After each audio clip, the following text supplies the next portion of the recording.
Am I on track with like my Goodreads?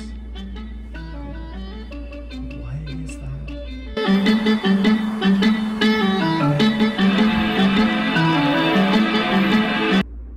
What's that word I'm looking for? Not reading competition. Reading challenge. Competition. In competition with yourself. Yes!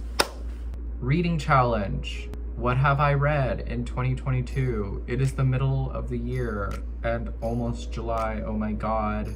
We are almost done with the year, and that's terrifying to a certain extent. But so far, so I originally had my goal at 52 books, which is a book a week. But I'm already at 44, so I might have to adjust that. But we've read, yes, 44 books so far. Let me go down the line. Best book I've read this year. Okay, I think it's gonna have to be Pure Color by Sheila Heti. Revolutionary, timely, mystical, magical, heartfelt. It's just everything, and it just feels like a Bible. It just feels like this holy text that should be incorporated in everybody's lives. And maybe the God stuff is a lot for people, but I think there's like this inner spiritualness. You know what? Recently, I was listening to an Atessa Moshfegh podcast where, yeah, Atessa Moshfegh was talking about like spirituality in the sense that like, how are you not thinking about your existence all the time? Or like, how can people just go about their days and lives not thinking about the body and how we exist in it and how we like carry this meat sack from place to place, time to time, people to people. It's jarring, this experience, and why aren't more people talking about it? And like, how do we cope with it? Especially the leaf scene in Pure Color speaks to that a lot, and how we should create more comfort within our bodies, or realize the discomforts and how to navigate and maneuver through all of that. So, best book, Pure Color. Thank you, Sheila Heti. Best sequel. Sad to say, the only sequel I've read was Heartstopper. I read volume 2, volume 3. What else can I say? Lovable characters. Top notch. New release that I haven't read but want to. Lapvona. It hasn't come in the mail yet, and I'm just so annoyed by it. I just want my goddamn book. Give me my goddamn book. I paid money for it. Give it to me. There's delays for it. That's really the only book I want to read this year, like my most anticipated read. Biggest disappointment must be Before the Coffee Gets Cold. I just feel like it was on everybody's reading list and like every library's reading list. Just the writing wasn't for me. It was very elementary. It was very formulaic. It had the formula of a children's book, not like young adult. Well, I mean, I guess young adult, but like a good example would be Lemony Snicket's A Series of Unfortunate Events. It's very A, B, C, D. That's how the book worked for me, Before the Coffee Gets Cold. But I love A Series of Unfortunate Events. Putting that out there. That was a disappointing read. Just very shallow, stale characters. I think the premise was very interesting, but just very boring. Biggest surprise. This is an unpopular opinion, but Luster by Raven Leilani. I read that in January, I believe, before I started this channel. And I don't know, it just like the prose just hit me really hard. It was just such a distinct voice that I've never heard before.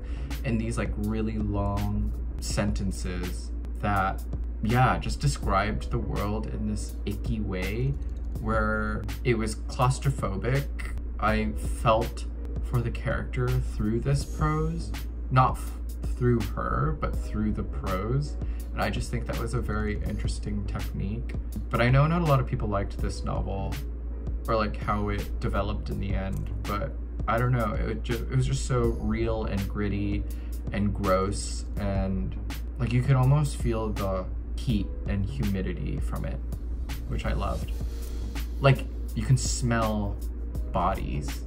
You know how a body smells? Or like an unmade bed smells? That's what this book evoked. That kind of realism. Surprised me. New favorite author, Mieko Kawakami. I recently read All the Lovers in the Night and was really surprised by that in that, ooh, sorry, I already chose big surprise. But new favorite author because she's just this like very distinct style with human relationships, and I can't wait to read her other work. I want to read Breast and Eggs, and I'm still waiting for my copy of Heaven to come. Just a really interesting voice that I want to listen to more. Newest fictional crush. I don't think I really liked any of the characters I dealt with this past year. I mean, God, I have to be cliche and choose Celine from The Idiot. She's just someone that reminds me of this girl that I really had a, like, oh yeah, I mean, I did kind of had a crush on her. She was actually the person that introduced Moshfegh to the class, but like nobody took her seriously. They're like, what are you on about? Like, who is this person? And Moshfegh at the time was pretty unknown. This was like back in 2016, I want to say, or 17, but she had mentioned that Homesickness for Another World was like revolutionary for her at the time, and I was like, okay girl, whatever you say. But I really liked her because she had this like really sharp nose and this like brown hair that always smelled like cookies for some reason, and yeah, she was just spellbinding in a way, and she reminds me of Celine, and just like funny and very intellectual and everything. Yeah, really cool girl. And that's my crush, my real crush and my fictional crush. Most beautiful book I have. Okay, it's not that great, but two, can I choose two, please? So I think the most beautiful book that I picked up was Etel Adnan's Shifting to Silence, because, I don't know, just like this simple kindergarten scrawl. There's just something so playful about it, in like a pure color Sheila Heti kind of way, but like, it's so simplistic, it's charming, there's like a vitality to it. It just reminds me of my youth. But my other answer is Raven Smith's Men, which, I mean, it's not really beautiful, but look at the sheen, look at that red font, look at the boldness in it, the shadows behind it. It reminds me of a Poppers bottle, and I love Poppers. Poppers are illegal in Korea though, just so everyone knows. It's just so 80s that I just love it. Most beautiful. I'm so excited to read this. Raven Smith's Men. Favorite review that I've written? Okay, it's not a book, but it's a film. I watched it a while back. Found it by way of Grief Bacon by Helena Fitzgerald. She runs a Substack and sends out newsletters every so often, and she was recently published in like a short story anthology or essays, I forget. But she's great. I love her voice and her style. But my review for it on Letterboxd, please follow me on Letterboxd, is great. And I'm going to read it for you. Definitely one of those films you put on before or after Christmas, New Year's even, somewhere in a siesta between going back home and seeing old friends. The weather is cold and you want to be warm. The jokes are corny, and it's not so bad because you're with the people you grew up with, people who know your troubles and traumas and know how to dance around them with humor because they've shared that living experience with you. Years together have taught you how to be and how to aid, how to laugh and how to cry. When the jokes do land, you laugh a lot and life for some seconds feels bearable. And you sleep well and you eat too much and treat friends to brunches and dinners and meaningful gifts or something stupid, a trinket that they end up keeping forever because it's a totem of simpler times. Dog days, an easy moment, which fold the future in half and in half again, and you wonder, by God, why did I think of killing myself at 13 would fix everything? Because nothing is still fixed, yet you're not as broken as you imagined, and you find that there's less time in the day, in the years, and the gaps of time between friends augment in such a disarray that you mold regrets and invent wishes, and then it all happens again, the holidays, and you wonder if you'd be able to meet the next friend again after that huge ass turkey, that pie too big, that cake too sweet. Life, a brief treat, but a treat nonetheless. Thank you, thank you. That was Peter's Friends, came out in 1992. One of those, you know, like Home Alone, Elf, exists in the canon for, I feel like, older people in their 30s or 40s. Not great, not good, charming. Book that made you happy. I don't read for happiness. Who does that? I think John Waters said it best. I don't need a feel-good book. I already feel good about my life. Why do I need that? I want a feel-bad book. And honestly, I do read feel-bad books. That's why I like Moshfegh so much, because she writes about the bad.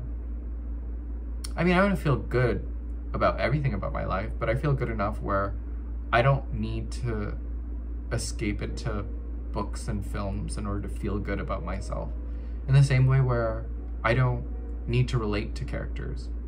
I like unlikable, unreliable narrators. I like people who have different opinions from me. But yeah, I like feel-bad books. So did anything make me happy? I guess the John Waters book that recently came out, Liarmouth, that was hilarious. I laughed a bit, like laughed out loud. But I mean, those characters were terrible. They didn't make me happy. Book that made me cry, Writers and Lovers by Lily King. It just hit me because I had just visited one of my very good friends in Boston, and it's set in Boston, and picking it up, not knowing what it was about, but again, seeing it in every library, every bookstore, just made me miss him and miss my time in Boston and just the city itself. I love Boston. Such a great, homey city. And this trooper character, she always tries to make things right, but they're always wrong in some way. There's just this resilience in her that was really heartwarming, and just like grieving over the loss of her mother.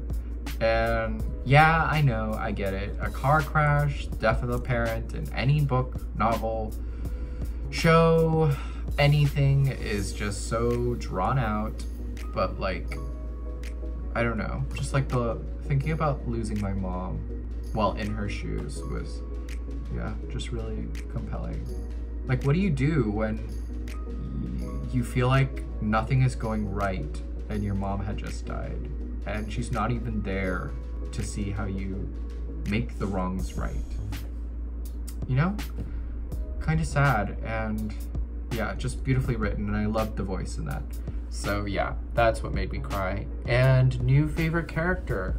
Oh yes, new favorite character is the talking dick in Liarmouth.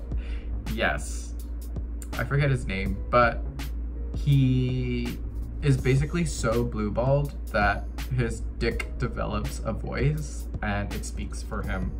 The way that the Lorax speaks for the trees, it's just wild. It's just such a the most wild thing I've ever read in a really long time. And yeah, and to think that Liarmouth was supposed to be, never got made, so it has turned into a book. Just cannot imagine that. Yeah, if I had to choose a favorite character, that's the one. Anyway, mid-year panic review, assessment, whatever you want to call it. We're here, we're done. Hope that was entertaining in some way, shape, or form. Let me know your faves so far of 2022. Would love to know, and add those books to my TBR. Be well, do good work, and keep in touch.